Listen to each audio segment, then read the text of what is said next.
And I also remember being on wires with Tony Todd up on that, what do you call it?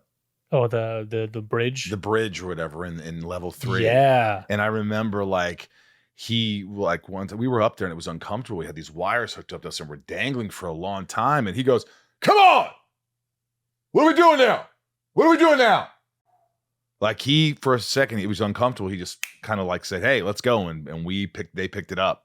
It was like, hey, we gotta get going. Like he was so intense and he stayed in character. And I loved working with him. I became friends with him. I haven't talked to him in a while, but he's going to come on my other podcast.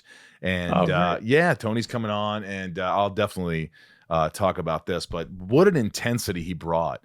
And you can tell he was just like, he had this relationship with Jonathan Kent and they were buddies, and, you know, he couldn't hurt a flea. He was really good to Clark. He was teaching him how to play guitar, all these little things that added up. And it just made you feel more for this guy and that he was going through a hard time. And you knew Lionel Luthor and Luthor Corp were up to no good.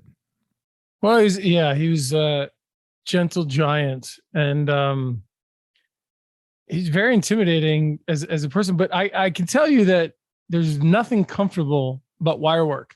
Not for the person in the harness, not for the camera operator, not for the cinematographer, not for anybody. It's a very uncomfortable scenario. And the idea is you don't put the actors up until everything else is ready. At least that's what they tell the actors. So then when you're up there and you're waiting and you're losing the blood that goes to your lower part of your body, you know, you're like, what's going on? Because you've done a lot of wire work. Yes. Yeah. I got wise about it. It took a couple of years. I had some good help from my stunt guys.